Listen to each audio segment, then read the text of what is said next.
Good evening, ladies and gentlemen out there in YouTube land. I am Deleted Scenes, human being American, and YouTuber Ronin, and I'd like to welcome you to tonight's episode of Live from Sparkwood and 21. This series chronicles the 1990s ABC network cult classic Twin Peaks, created by David Lynch and Mark Frost. Its sequel series, The Return, which ran on Showtime in 2017, and the films of David Lynch up to and including the prequel film Fire Walk with Me.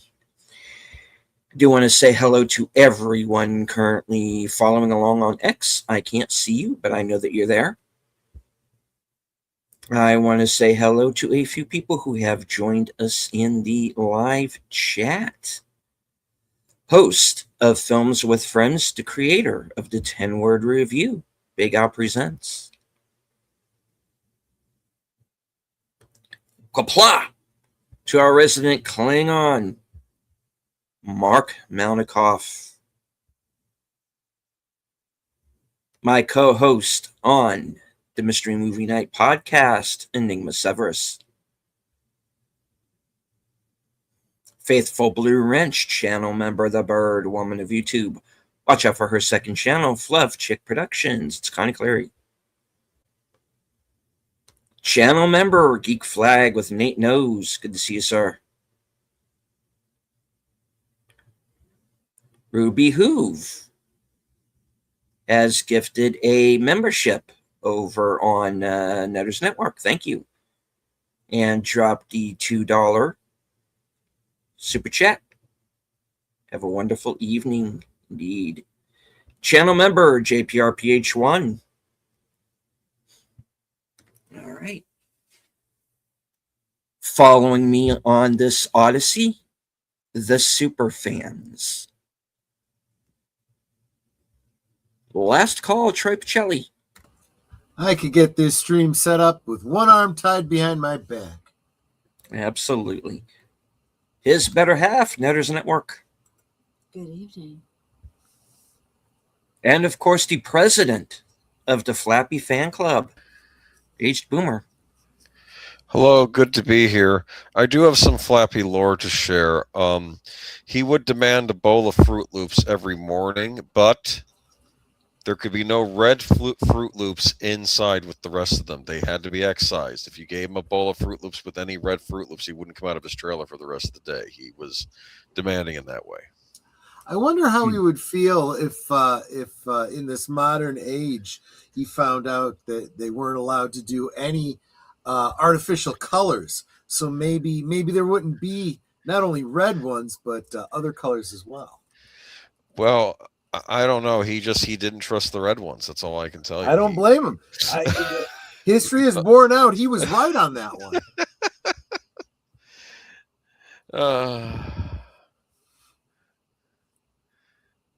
So there you go. Yeah, that's all I got. And definitely, yes, thank you, Ruby Who, for the gifted membership on Netter's channel. Super appreciate that. And yeah, who was the lucky winner? Yeah, good question. That doesn't come up in StreamYard. Let's see. John DeMarco. John DeMarco. There you go. Nice.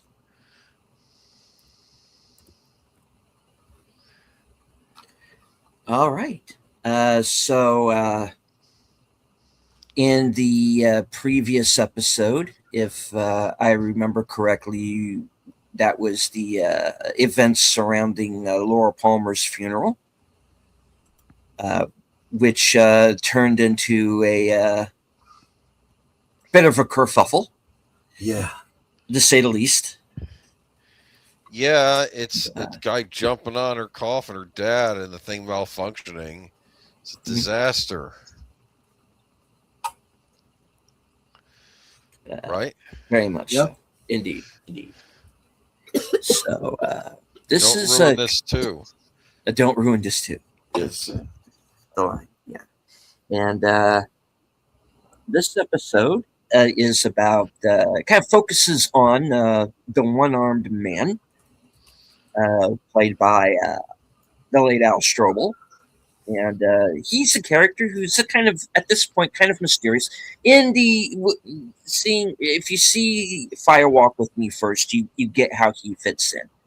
But at this point in the show, back in the day, not having had the prequel movie to go off of,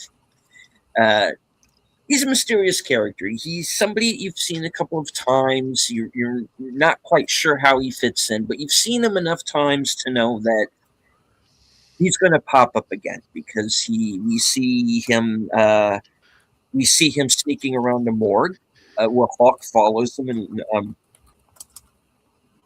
very uncharacteristically loses him inside the hospital. And then, of course, he also shows up in Cooper's dream,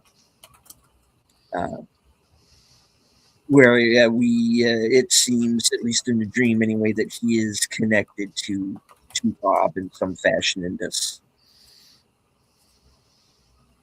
I guess you could say cult that they're connected with. Would that be like a wrong term to use? I'm not sure, but the one thing I wanted to point out is when you talk about the one-armed man, who you're going to find out his name is Mike, and the so-called entity that he is after, Bob, Mike and Bob, right? Mm-hmm. It's also the names of the two high school kids, Bobby Briggs and his buddy Mike. So I've always wondered if there was intended to be a parallel there. Interesting. Oh, maybe. Because it is Mike trying to catch up to Bob, and Mike seems to be, when it comes to Mike and Bobby, Mike seems to be the more level-headed one, obviously. So, yeah, He I mean, also- I know. I actually don't know Go if ahead. I'm getting ahead of the episode. I don't know if it comes up in this episode. It might be.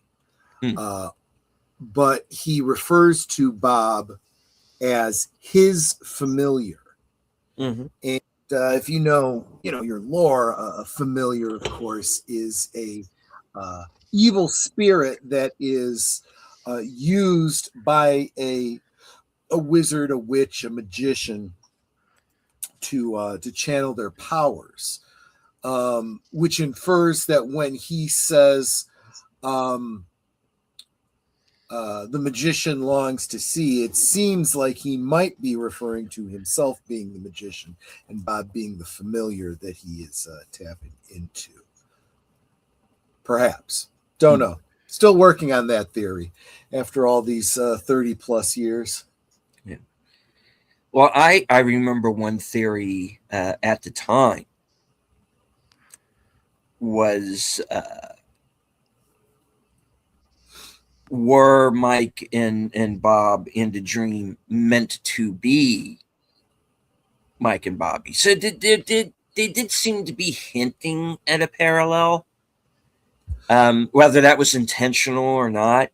Well, I here's don't know. the I'd other like thing. to think there are no accidents. Here's the other thing that I will offer. It also turns out that we see other parallels between, in quotes, real world people and lodge denizens. For example, the Chow funds, and so forth. We see overlaps like that all the time.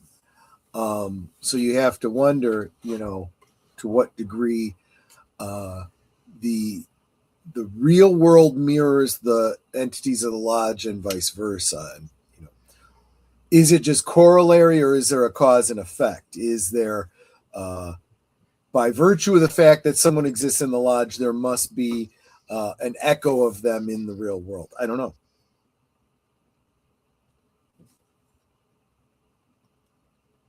Well, definitely something to think about as we go into this episode. So I say we don't waste any time. Let's get started. All right. The Cosme link should be either at the top or the bottom of the chat, depending on whose channel you're looking at, because YouTube is pulling a funny. It And really is. Yeah. yeah, so I don't know. Maybe they just didn't want to block the chat. I don't know. But anyway, the link is in the chat. So and it is pinned. So if you would please, we'll give everybody a minute or so to get over there. All right, I do see that Enigma is with us and Mark Malenkoff as well. Nate is in there, and of course we are. So, all right, let's go ahead and get started in 5, 4, 3, 2, 1. Hit it.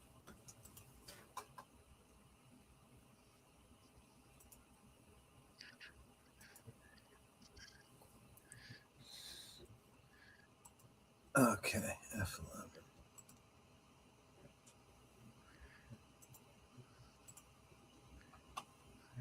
Of course, Madeline, of course, shows up for the funeral. And to reveal that Jacoby took the other half of the locket. Right. Blood.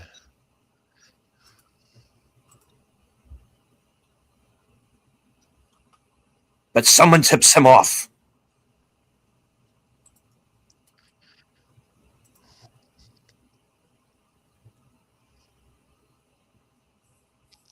Did they ever establish who tipped off Jacques?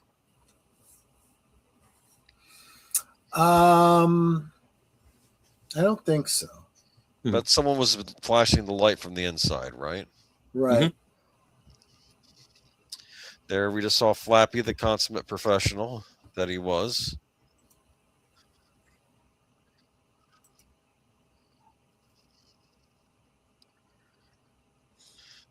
When you see this intro, don't you just think America? Kinda. Yeah. The America that was.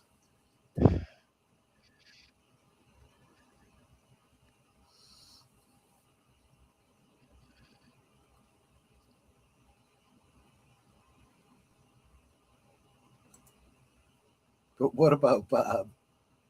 Sideshow Bob. Everyone thinks it's something different when they think about Bob.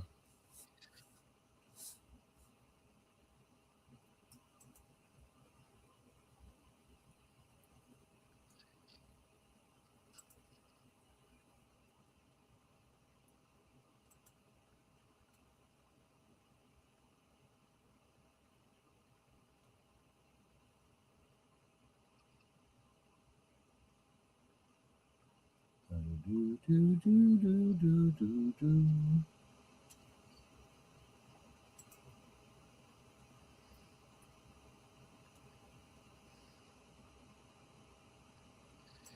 It's the bad music.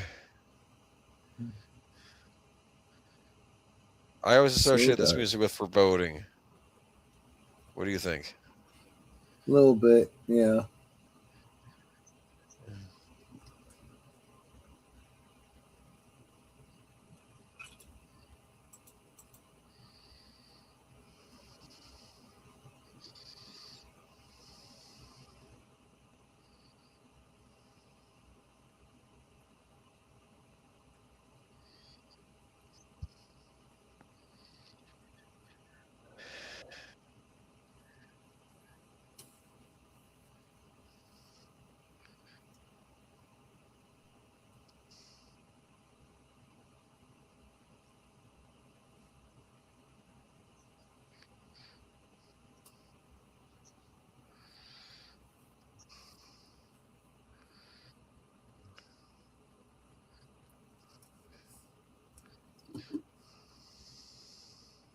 So this establishes that those two scenes are from a vision or dream or something.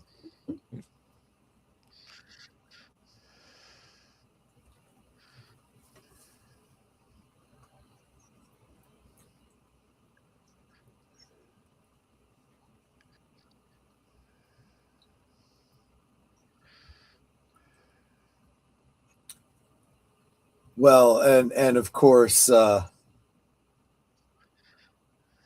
she recognizes that's actually something that really happened. Chet.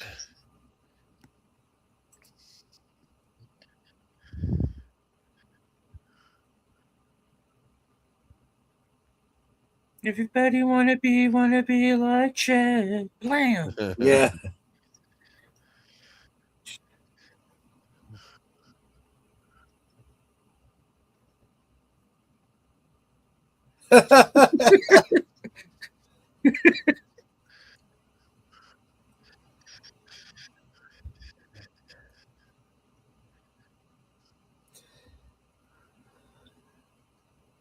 Here.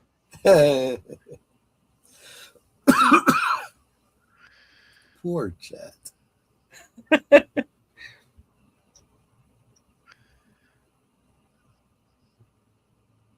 Uh-oh. Uh-oh. Is that what we call the doghouse? Yep. It's Dr. Jacoby. Is this why they call them quacks? Yeah, perhaps.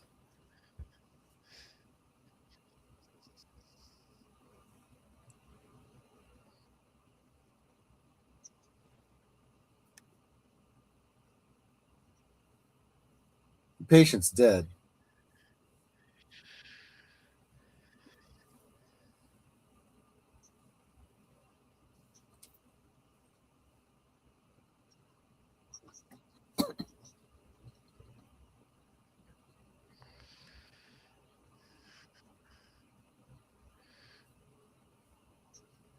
Hey, Curtis.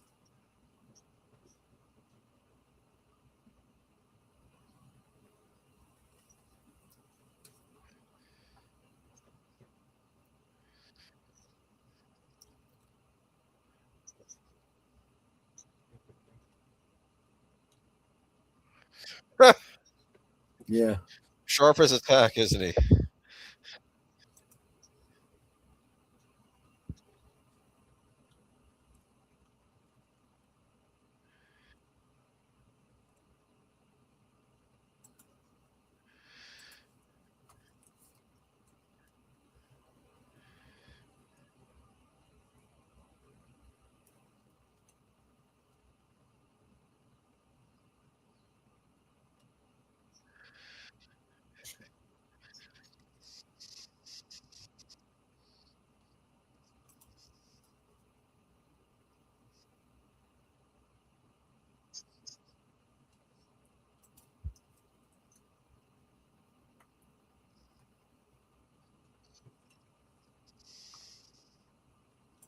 That's a good direct question.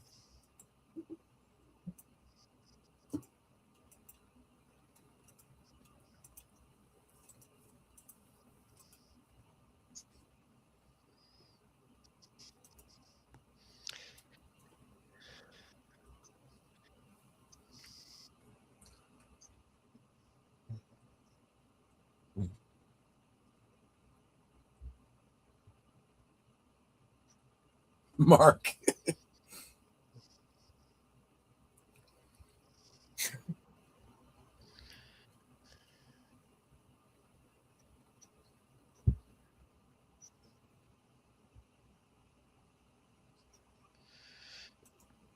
And you're fined one episode for ripping off the album cover from Afghan Wigs Gentlemen. Thank you very much.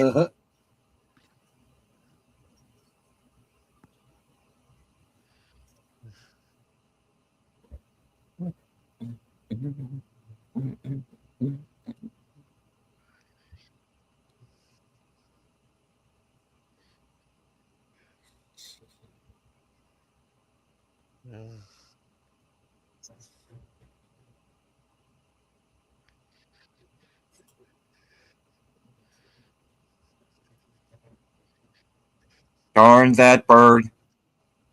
Not Flappy, by the way. No.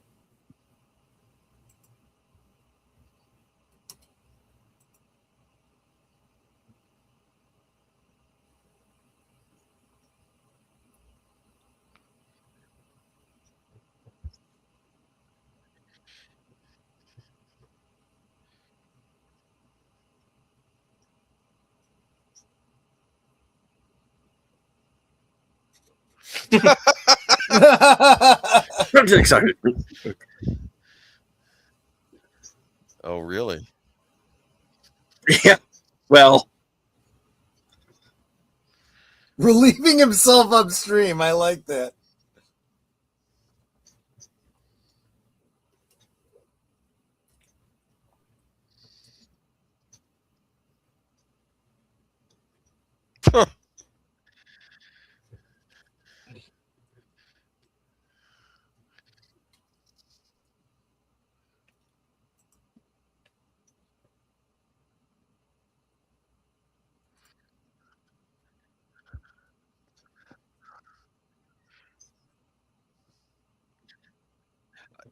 Andy, you're driving, right? Half an hour and yeah. 10 minutes.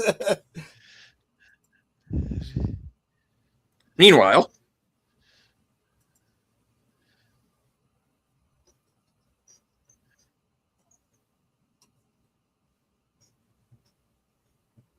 why don't you ask her? She's right outside. So, right. Right.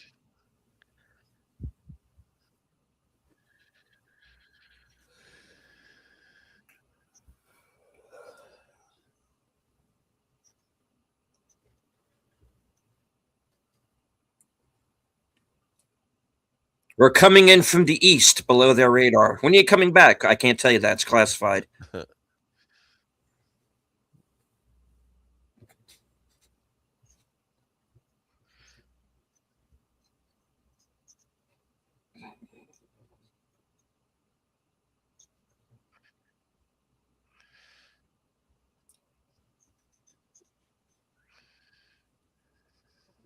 Well, we'll get around to it.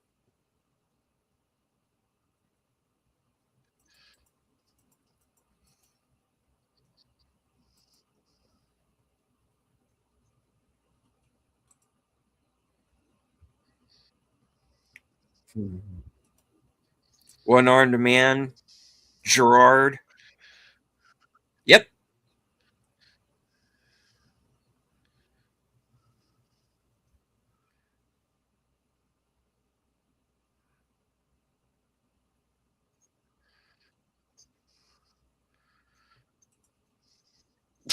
Oh, So much for the God. element of surprise. I guess he carries a Glock.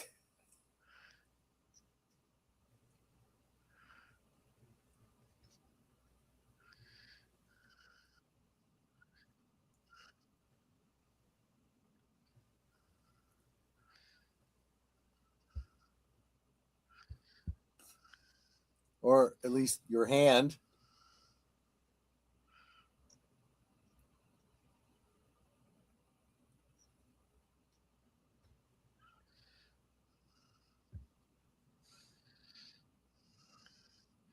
What fell out of his pocket? Poker chip. From One Eye Jacks.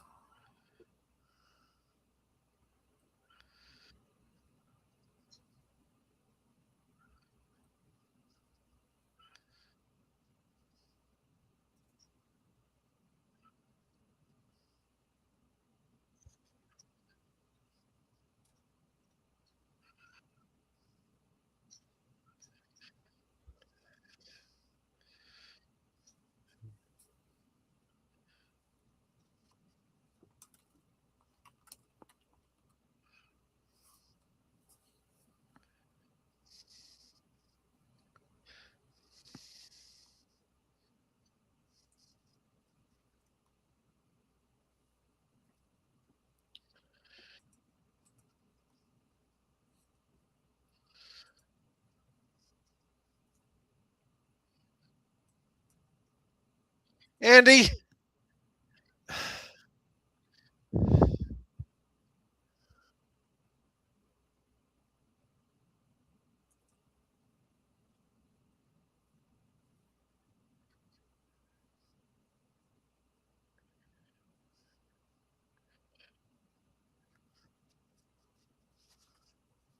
Yes, but before that,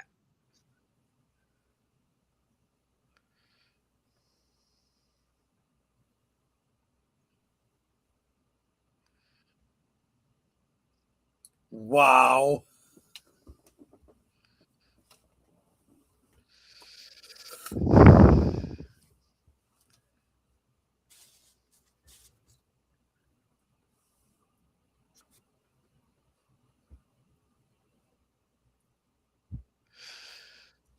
Meanwhile, Yeah.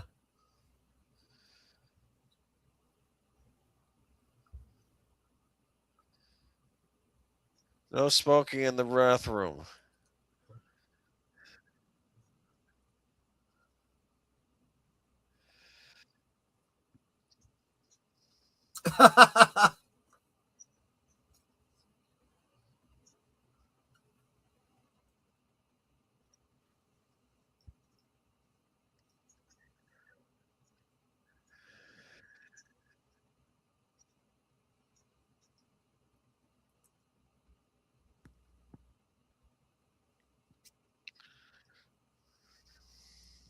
Welcome, Theta, to the grid.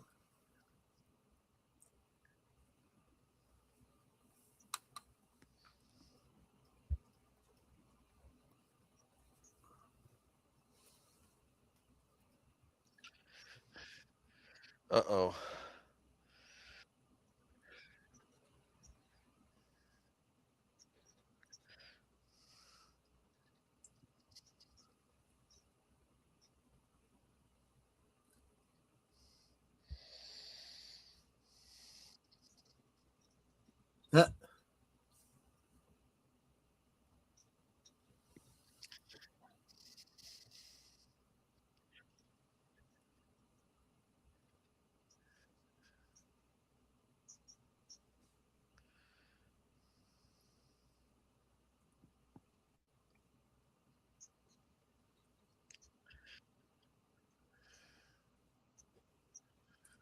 Well,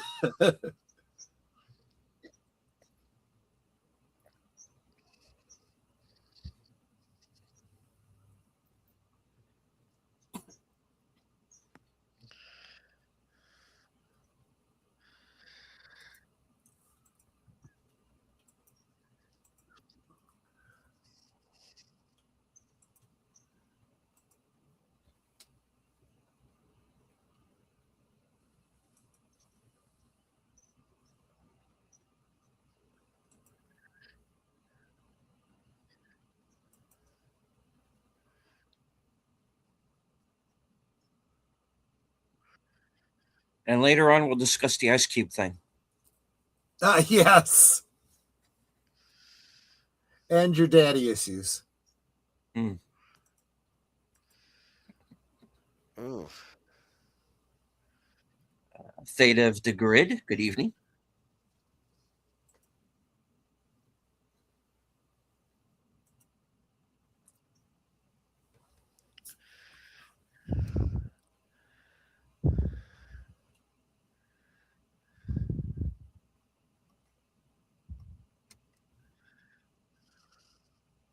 And of course, the introduction of Hank. Yep.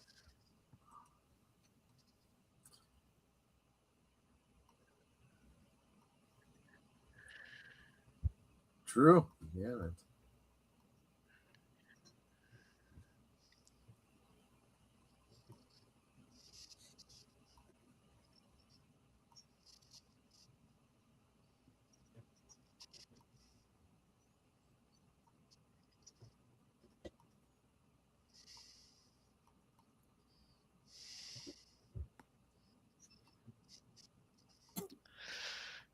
Which is it?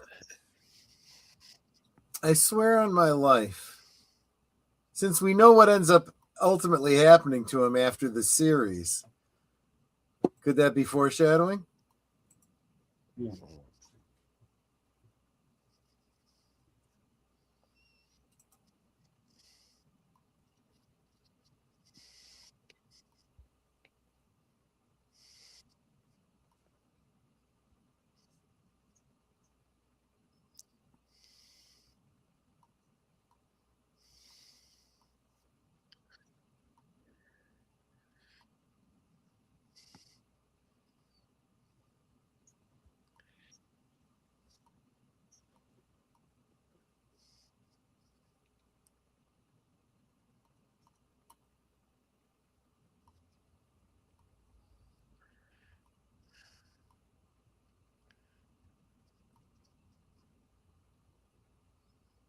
That be absolutely necessary. Yeah.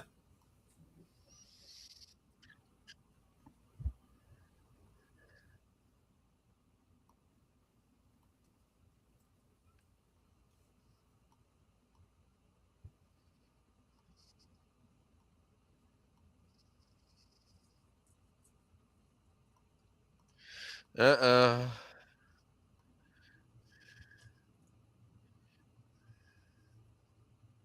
It's like, now that he's out of the room, don't let him out. Right.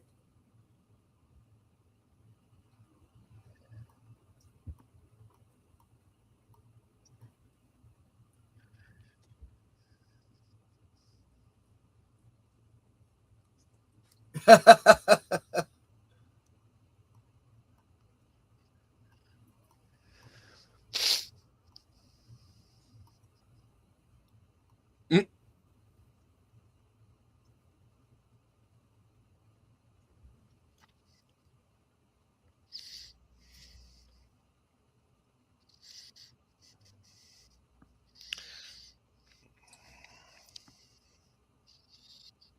What?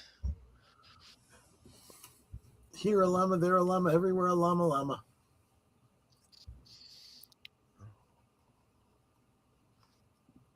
Awk.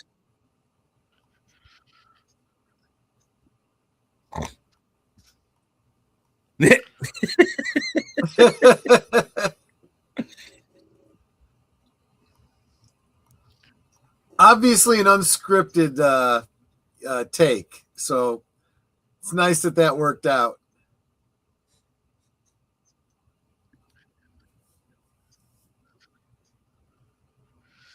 Not Flappy. Don't get excited, chat. Nah. Uh-oh. Meanwhile,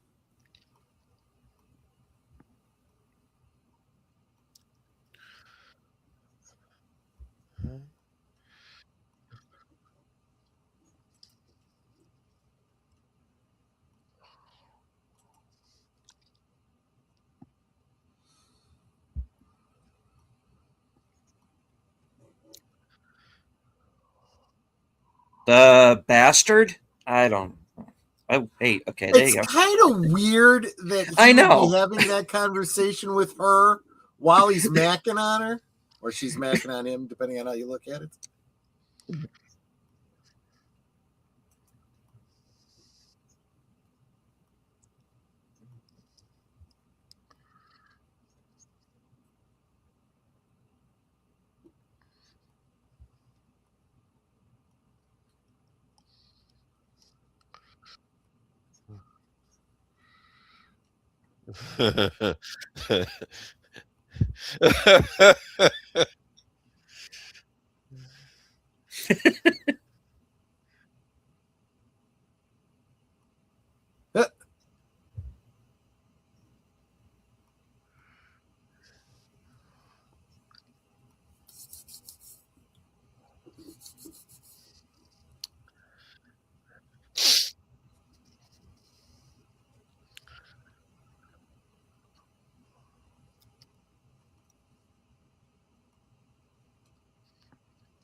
Of course, he acts like he is guessing. He doesn't know for sure.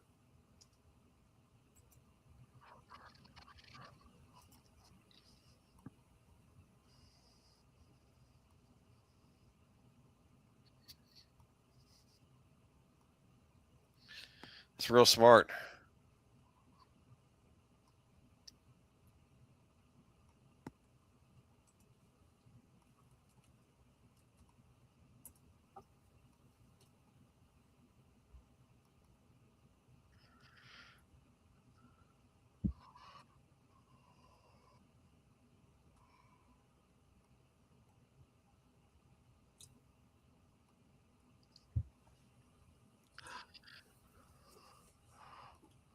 I mean, it's a solid plan.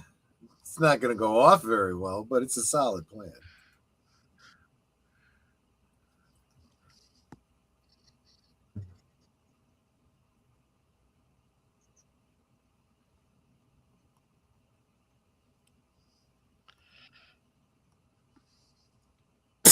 Oh, sorry.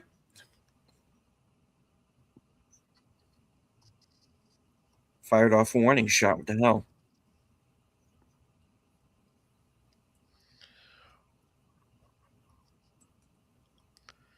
Wow. That would be the way to do it. Yeah.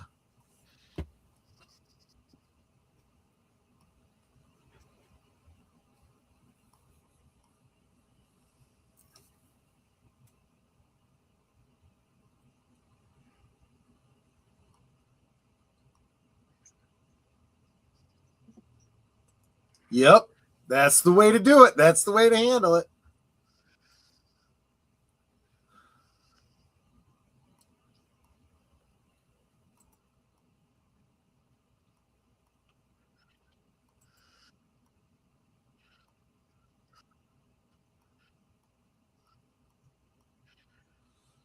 Well, Mm-hmm.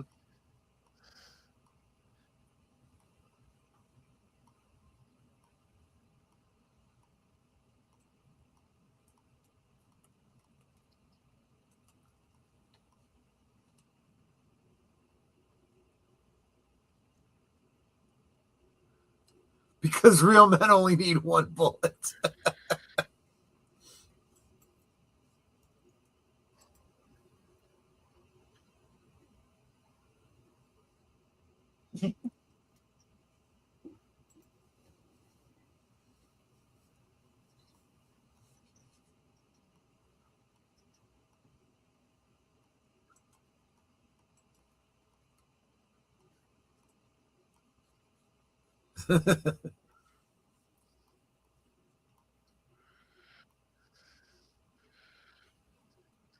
Oh, I love this bit.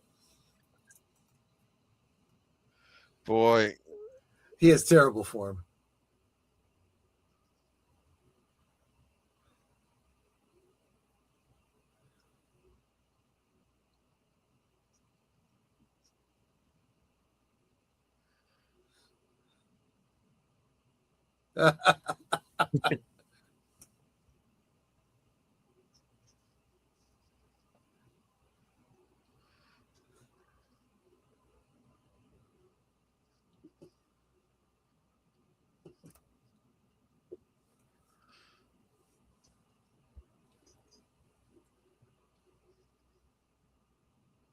With a broken heart.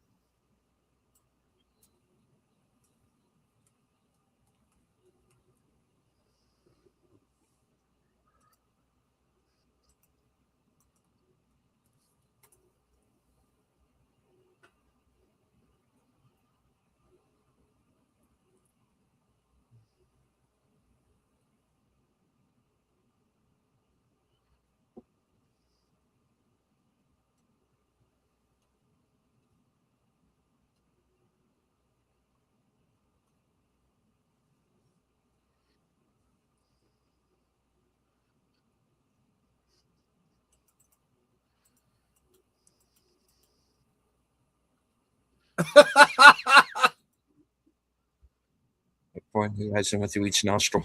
jeez.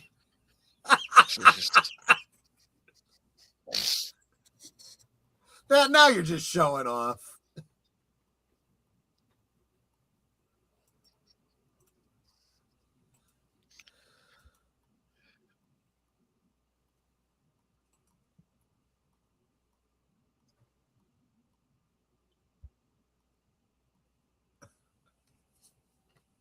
Ah.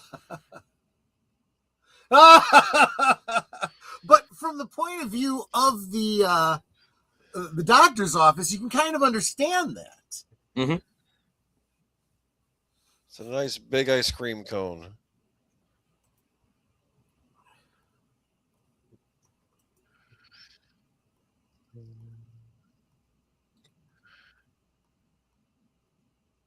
I didn't do it.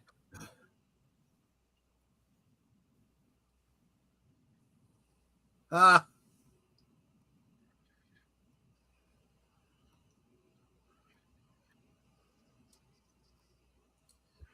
Yeah.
Stay tuned next week.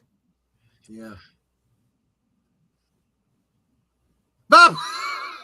Whoever heard of diet lasagna? Yeah, exactly.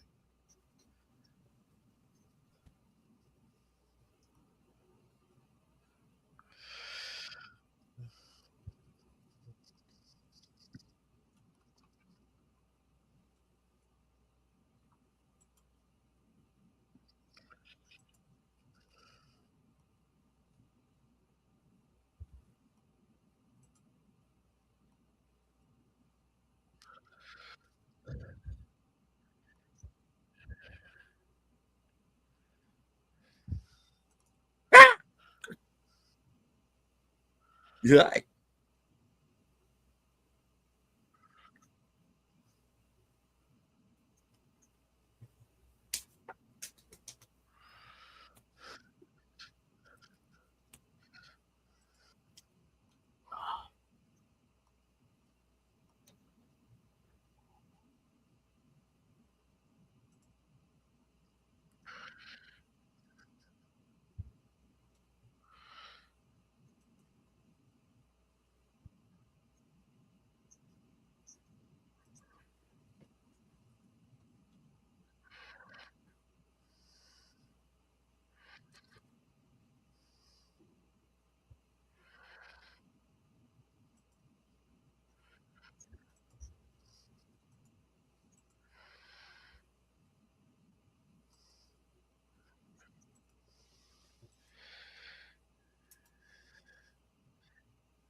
What's going through James's head at the moment? A lot of static, probably. Yeah. He doesn't know how to process it. I didn't want to say.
Hmm.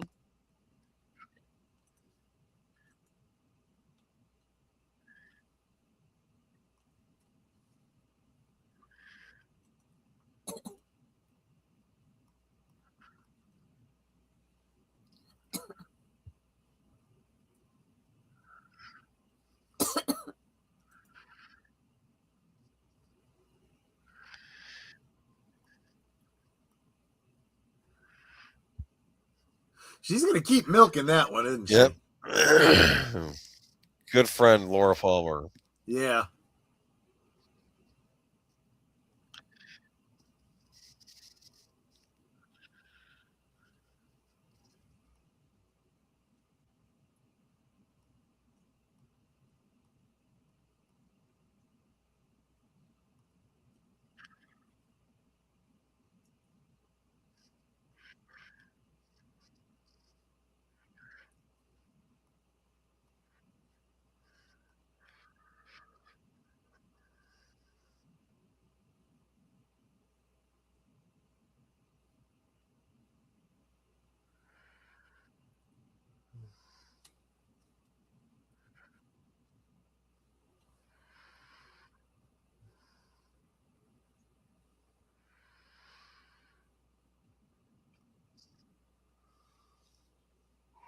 What's that supposed to mean?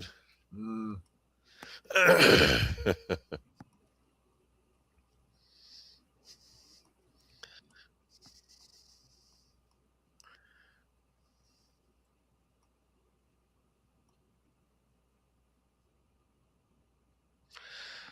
I'm trying to remember. Did Laura also get a job at the perfume counter? Yes. Yes. Okay. That's how she got. Okay. Yeah. Yep.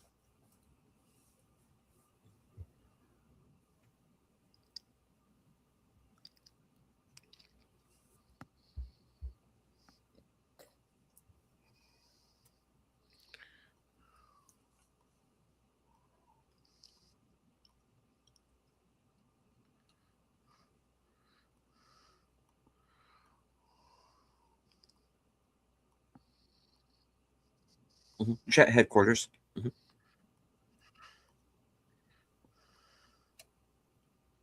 Bring the van.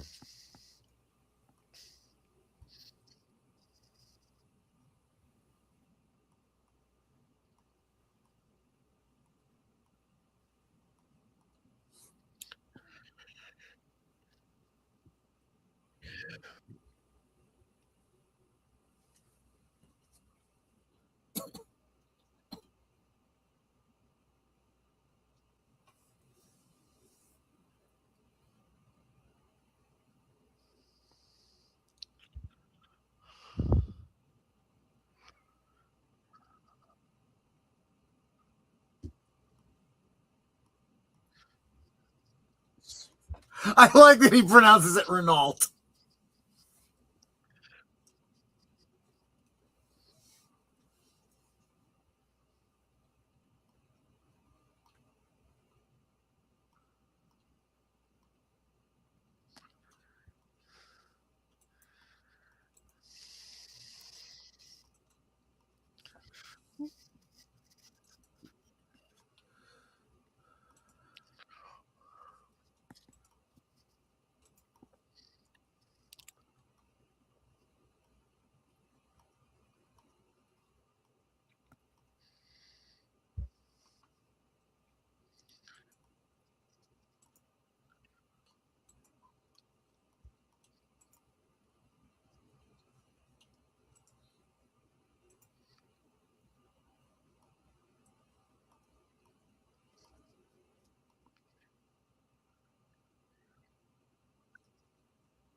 Well placed, huh? Yeah. Although here's the interesting thing: he's planting evidence, but it's not a lie. He's not really setting someone up. This is legit. I mean, it really is evidence against him.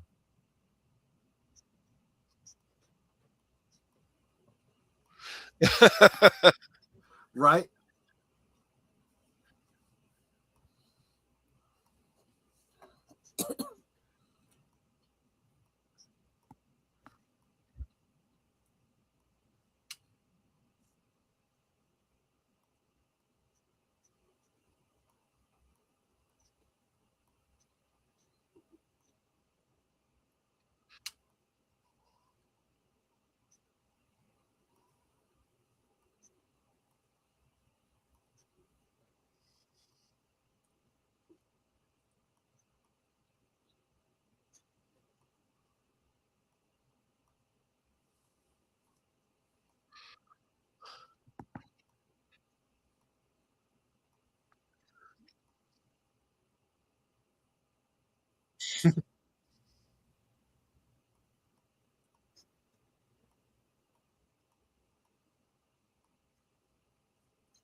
In other words, I'm not trying to make this look like an accident. I want them to know it's arson.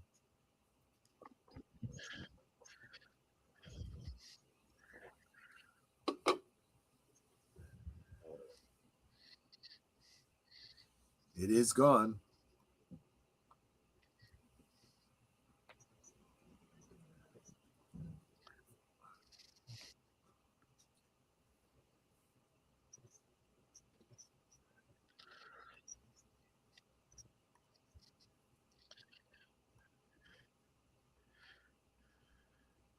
Ow. Owl.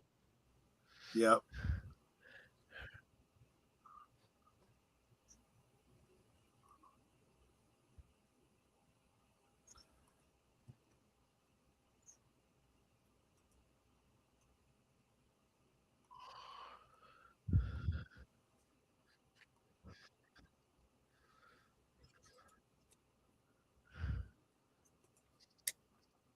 I mean, considering he just saw Maddie.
That's a yes. Yeah, exactly.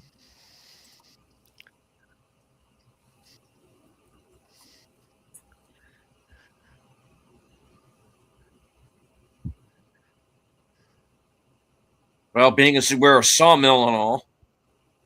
Yeah.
Uh-oh.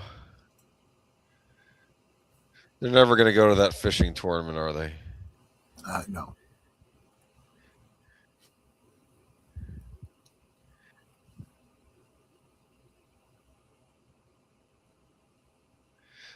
Domino. Oh, domino. Mm.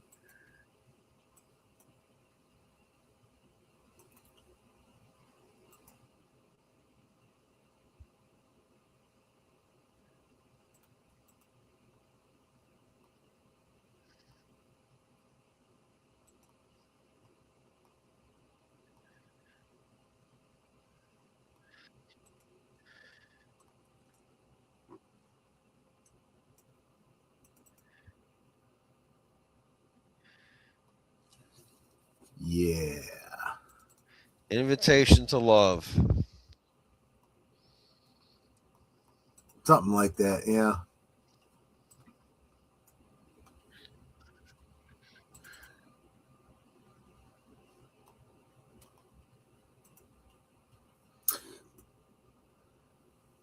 Wow, that was it. Yeah. Yeah. This is the way it used to be when you used to watch television. You get, about 50 minutes of television, maybe 45, and usually at a cliffhanger. And then you'd have to wait a whole week to see Or what even happened worse, next. wait until the The sweeps are end of over, the and then you get season, you reruns. might have to wait until next year. Yeah, exactly. That's the way it was. It's the way the cookie crumbled, so to speak. That's right. That's right. Well, there you go. Um, you see the beginning of some interesting story arcs here. I think this episode marks the shift for both Bobby Briggs and for Shelley Johnson. What's her name? Audrey Horne. They're trying to take control of their lives, and maybe not going about it in the best way, but they do have positive goals for themselves. And it's interesting going through this again with them because we know where they ultimately end up. Imperfect, but that's kind of the way life is. So very, very interesting, I think. Anyway, those are my thoughts. Next week we get to see Meet Waldo again. Yes, we do. Yes, we do. Exactly right. And I suppose it is not inappropriate to ask, where is Waldo? It had to be said. It had to be said. Hello So, to the Tired Midnight Blogger. Tired Blogger Ray, thank you, sir. Look, it's trying to think. Yes. It's trying to think, but nothing happens. so are you okay with Leo? Is he all right in your book? Maybe Not at all. Not even a little bit. Not even the slightest bit. Don't you feel bad for him? Well, we don't have any reason to feel bad for him. It's interesting because you almost have to suppose, just by in terms of psychology, right? He must have had some sort of abuse in his background, but we never actually learn about it. We never actually hear about it at all. So, what do you do with that? I heard his father beat him when he was little. Yes, that's probably the case, and that is the usual trend, right? If you were abused as a child, you tend to, statistically speaking, people tend to grow up to be abusers.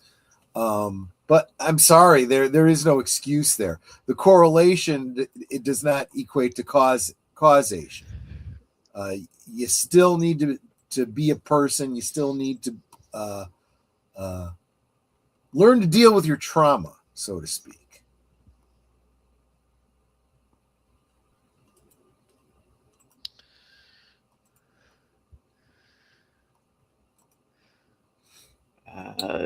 Mark Moundikov says Deputy Dog should have been disciplined for that negligent discharge after dropping his gun. Well, in most departments, yeah. Here you just go back to the range. Yeah, it's the soft approach, right? It's we should have had you trained better to begin with. We didn't. Now we know. Let's address it together. Is Josie a femme fatale? Yes. But as femme fatales go, she's probably one of the lightest ones there is. I mean, she's not. Let's think this through. Does she have a kill count? She may have contributed to one. But I don't think She has one coming. I know that.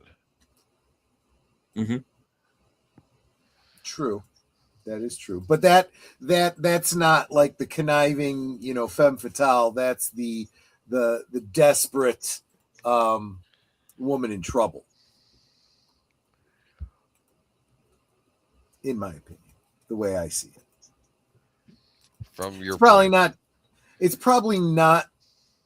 We probably shouldn't put too fine an edge on tropes, because I feel like Mark and David were purposely trying to eschew tropes and trying to mess with the concept of those tropes. At least I suspect. Anyway.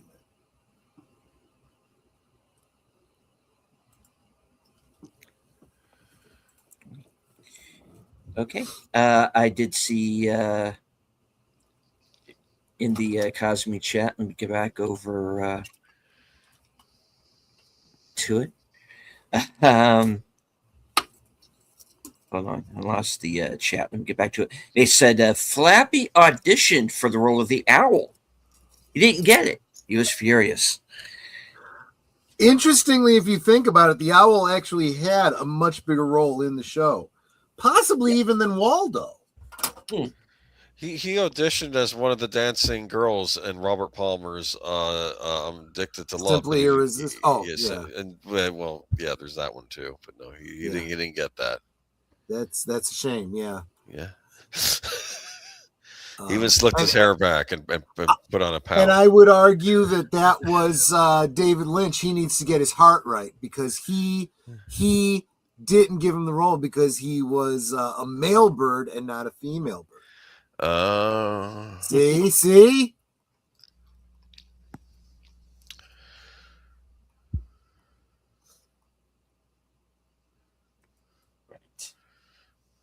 Let's see. Nate says, I'm sorry, but from personal experience, I'm really sick and tired of people trying to use I was abused, so I became an abuser. It's horseshit. Yeah. In fact, I almost feel like it's incumbent. It's even more incumbent on you to break that cycle of abuse.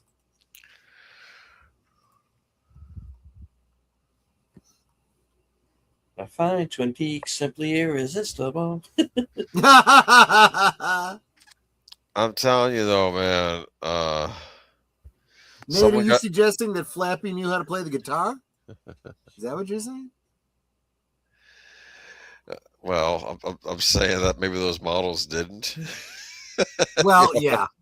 No. By the way, what do you think of Hank? He's wow. Evil, but not evil. I don't know. I'm getting a something wicked this way comes vibe at the end of this episode.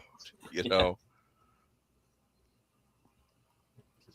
I don't think he's obvious evil. I think he can wear a decent mask, unlike some of the other people on the show. Leo cannot wear a decent mask. Yeah. Yeah.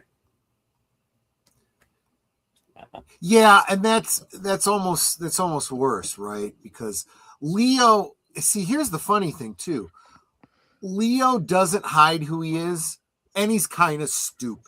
I mean, that being called out on the red car thing, yes, that was stupid. He is going to get caught, you know. Whereas Hank's a bit more devious. He's a little bit more smart, and that's scary and dangerous.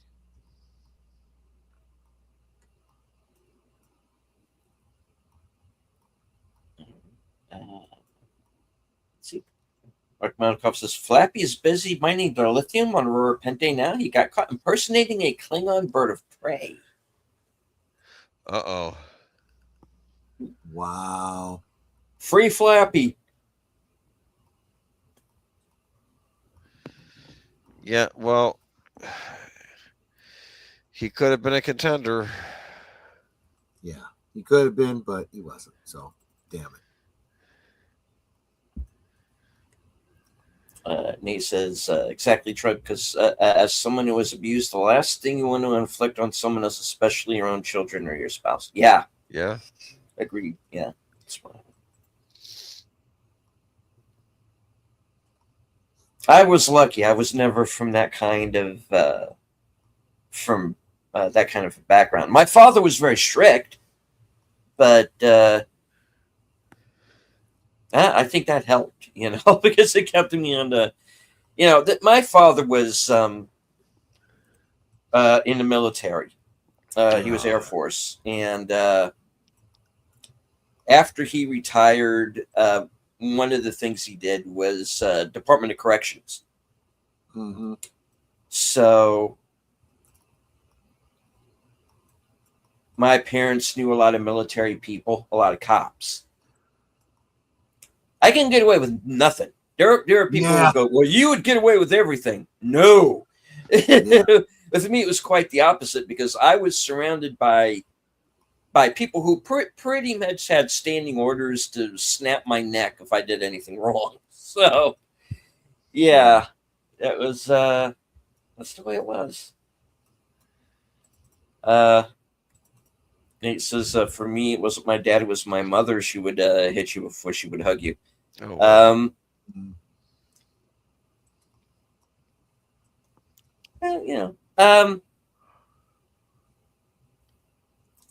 Yeah, my mother, again, not abusive, but she had her ways of being devious, and she would nail you when you would least expect it, and usually out of nowhere. So yeah. And yes, you're welcome to Enigma Severs. But like Mounikoff says, abuse comes in many forms. That was some of that when I was young. The bad part was being angry for 40 years and hanging on to that. Finally moved on from that. It was not easy. I wouldn't think so. No.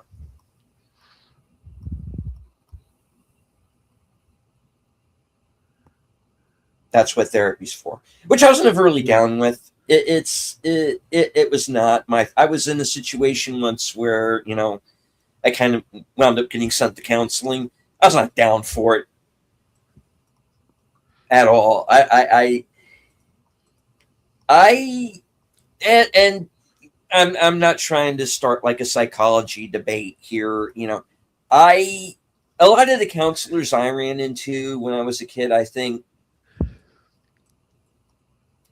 they had their own issues and they like to project. Yeah. And you see a lot of that now. So it's yeah. I majored in psychology, and I remember one of the things they really pushed on you was to be very, very careful that you don't influence. You always, and this is, it's funny because it's one of the tropes, but here's why it is. How do you feel about that? Why do you think that is? What does it suggest to you? You're not there to lead them. You're there to ask them maybe leading questions, get them thinking, not trying to influence them by giving them answers or making assumptions. And unfortunately, bad analysts do exactly that. So anyway. Curtis says, it's not part of my healing was raising my autistic son and realizing my mother was autistic but never diagnosed yet.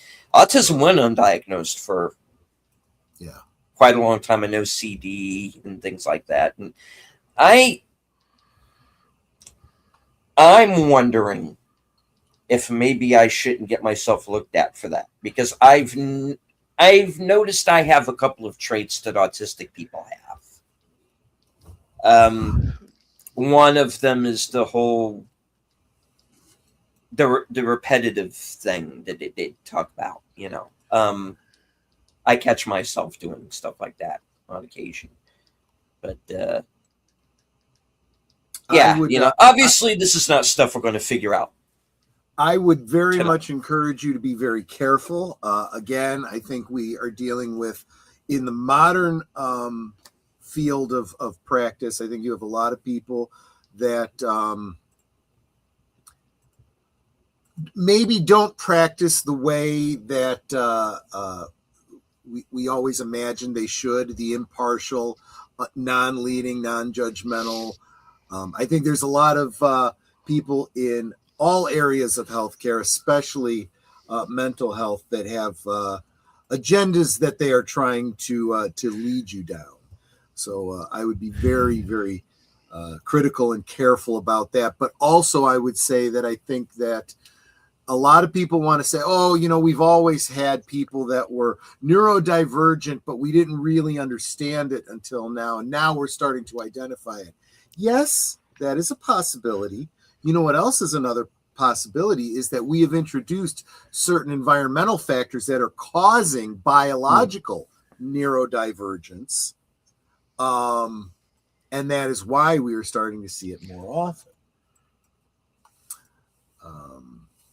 And as we start to find out more and more about the foods that we're eating and what our government has decided is safe, because, maybe, certain financial backers have told them, oh, we've done internal audits and it's all perfectly safe. Just saying.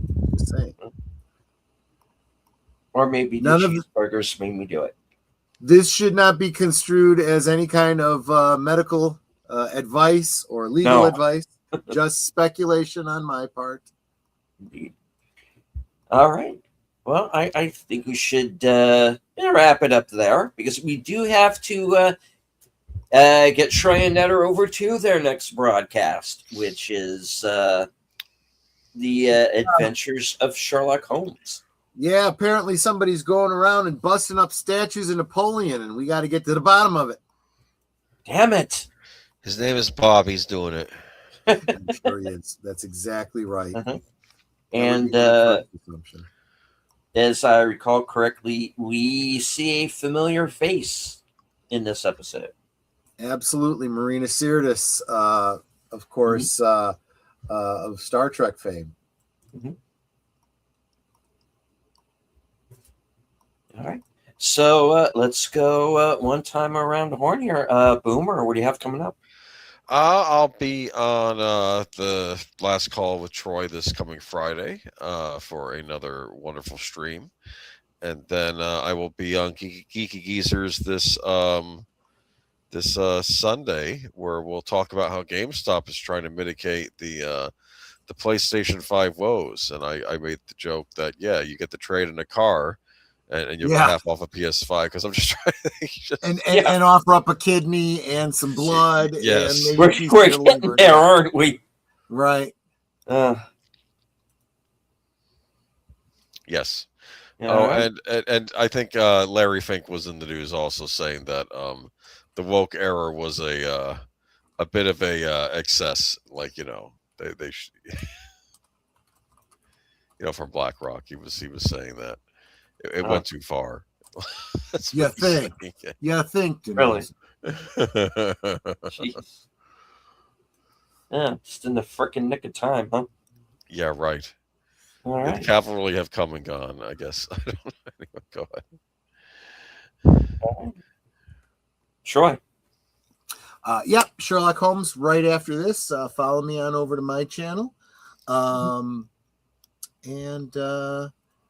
every weekday, Liquid Lunch at noon Central. Tomorrow will be WTF Wednesday. I don't know what I'll be WTFing, but we'll find out together. And then, of course, Friday night, last call with me and Boomer and Netter, and we're going to be bringing you another AI update. Lots to think about. Tilly's gonna be back. Tilly Norwood, yeah. Oh, nice. We'll talk about her. Right but on. don't objectify her. Do not objectify Do her. not you dare. She's a damn human it. being. Well, not really, but Exactly. She's not a human being, but we can't objectify her because that's somehow still bad, I'm sure. Okay. Netter, what do you have coming up for your channel? Right after this, I am co-hosting with Troy for Sherlock Holmes. It's like, what the heck do they have against Napoleon? Yeah, exactly. Just because he's short, I know. Right. Let's see. And then Thursday things on Thursday. I don't currently have a guest, but that's okay because we can just chat amongst ourselves and it'll be great. Let's see, Saturday. Is it my turn or Big Al's? I've lost track now. I think it's for me. Saturday it's yours, yeah. Okay, so that'll be Firestarter. Yep. With nice. Drew Barrymore. Okay. And then, of course, on Sunday, I will be on Geeky Geezers as the one and only Geezette. Oh, yes.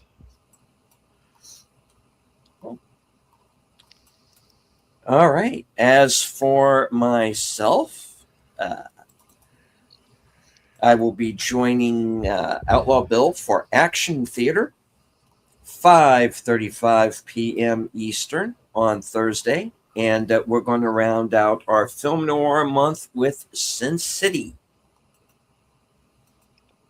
And of course, later on that night at 11 or right after Thursday Things, whichever comes first, my program Coming Attractions, you get to find out what's coming up for me for the next week, up to and including my appearance this Friday on Films with Friends, as Big Al and I pay tribute to the late legendary Chuck Norris with Firewalker from 1986. Oh. Firewalker, Firestarter. Yeah, exactly. So there we go. All right. Firewalk with me. Right. Fire walk with me, exactly. Indeed. And as for Sunday, I can let everybody go ahead and know because the link is up right now. Western Cinema presents 4:30 p.m. Eastern. This week's movie is going to be Little Big Man. Dustin Hoffman from 1970, classic Western. Oh. And well, I can also let this go because it's also up. Thursday of the week of the next week. Going to be a comedy. We're going to be watching The Replacements with Keanu Reeves and Gene Hackman. That's going to be Thursday the 9th at 5:30 p.m. And, that's what I've got so far. Cool. All right. So any last words before we wrap it up? I want to just thank everybody for being here and for sharing in this stroll down memory lane and reevaluation of Twin Peaks. It's always more fun with friends. Oh, I didn't mean to steal Big Al's line there. It just kind of slipped out.